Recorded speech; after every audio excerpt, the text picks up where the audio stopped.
200 years was nothing more than the blink of an eye in the floating cloud mountain range. Over the past 200 years, the residents of the mountain range continued to while away their days, engaging in various hobbies and leisurely activities, enjoying life in the ways that they saw fit, as opposed to focusing on cultivation. During this time, some more residents had moved into the mountain range, while some had left, but not much attention was paid to these personnel shifts. The true immortal realm was still the same.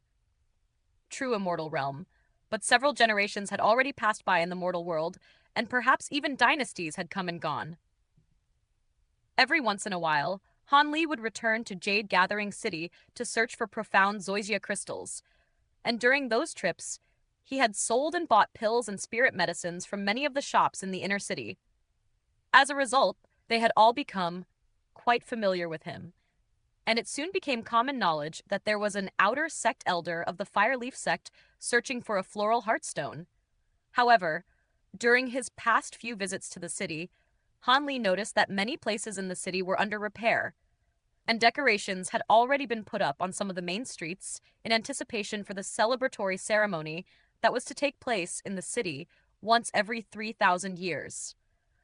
In particular, over the past few months, ships had been flying into the city from all parts of the Black Mountain Immortal region, and even from the neighboring few Immortal regions.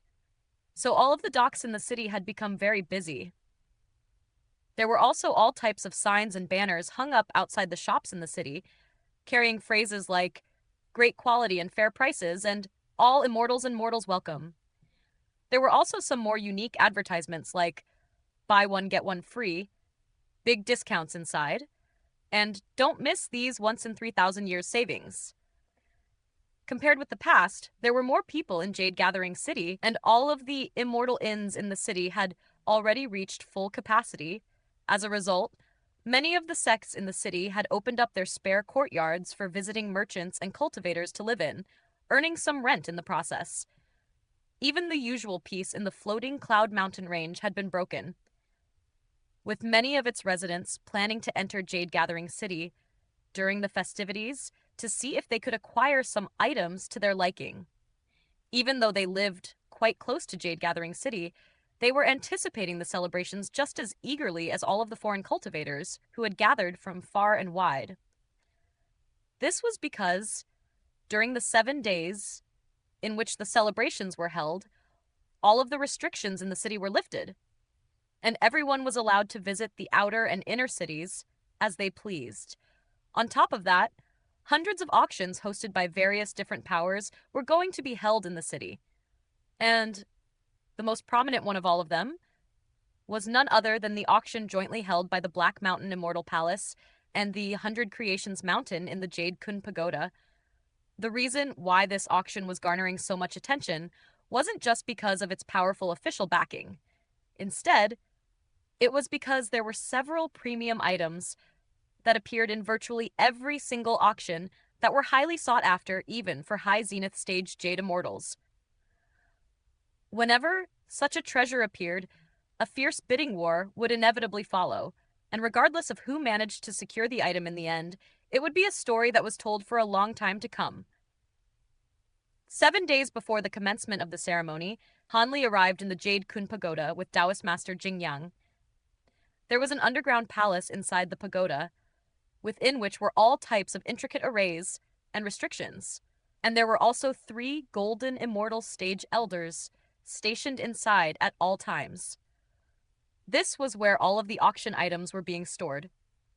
Han Li and the other 2 pill appraisers began to appraise the pills and spirit medicines among the auction items with Taoist Master Jingyang in accompaniment, cataloging the items one after another.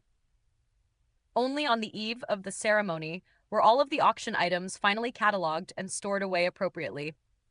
Having already grown accustomed to a peaceful life of leisure, the past few days of toil had taken quite a toll on Taoist Master Jingyang. And as soon as all of the tasks that he had to attend to were completed, he immediately made his way to the courtyard that Han Li was staying in. Even before he announced his arrival, Han Li had already opened the door before inviting him into the room. After Taoist Master Jingyang had taken a seat, Han Li poured a cup of tea for him, then jibed. It's a good feeling to be doing everything in person, isn't it? It's been a very long time since I've had to conduct official duties like this, and I have to say, it's quite exhausting. Taoist Master Jingyang replied with a wry smile. He then took a slightly disdainful glance at the tea that Hanli had poured for him before asking, "Do you have any more fire drop wine?" "Didn't I already give you the wine recipe? Why are you still asking me for wine?" Hanli asked. "Don't be so stingy. Your wine is much more aged than mine. My wine is only less than 150 years old, so it doesn't taste anywhere near as good. Also, I'm not just drinking your wine for free. I have some insider information to divulge to you," Taoist Master Jingyang said as he lowered his voice in a mysterious manner. Hanli could only give a wry smile upon hearing this, then swept a sleeve through the air to summon a dark gray wine jar. "This is the final jar in my collection, and it's even older than the one I treated you to last time.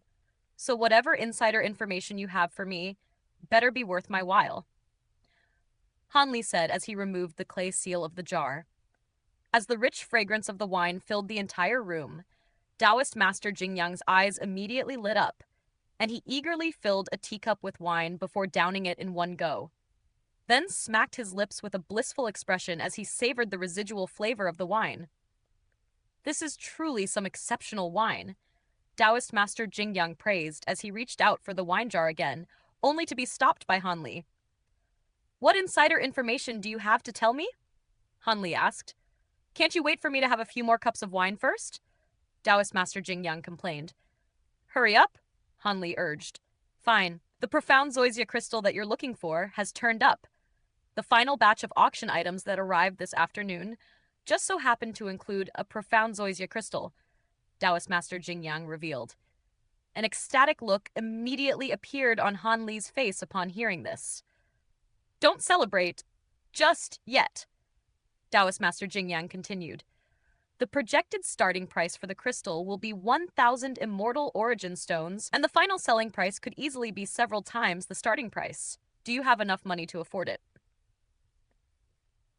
Hanli was internally rather amused to hear this. For the average golden immortal, several thousand Immortal origin stones would indeed be a significant sum, but it wasn't a concern at all for Hanli. "Don't forget that I'm a pill refinement master, fellow Taoist Jingyang. My spending is very extravagant, but I can earn money just as quickly. I've already planned for this for a very long time, so I'm naturally well prepared," Hanli replied with a smile. Despite Hanli's reassurance, Taoist Master Jingyang wasn't entirely convinced that Hanli wasn't being overconfident. Having attended so many of these auctions himself, he had seen far too many people going in with what they perceived to be more than sufficient funds, only to fall well short in the end. However, instead of directly expressing his skepticism, Taoist Master Jingyang said, "If you don't have enough Immortal origin stones on the day, you can pawn some pills to our 100 Creations Mountain, and I'll make sure to offer you some good prices. If you wish to buy back the pills, you can do so at the same price. How does that sound?" "That's very kind of you, fellow Taoist Jingyang," Hanli replied as he pushed the entire jar of fire drop wine toward Taoist Master Jingyang.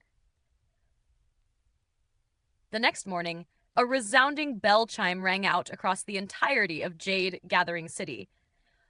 All four of the inner city's gates were opened, and the cultivators stationed at the city gates had also been removed, but the number of cultivators patrolling the city walls had increased by several-fold. As the restrictions on the city gates faded, all of the cultivators that were already waiting outside eagerly poured into the inner city. The peaceful streets and alleys of the inner city instantly became very rowdy and lively, as throngs of people spread throughout the inner city, with some visiting the shops that lined the streets, while others went to attend the auctions being held. All of a sudden, the inner city had become even more lively and bustling than the outer city.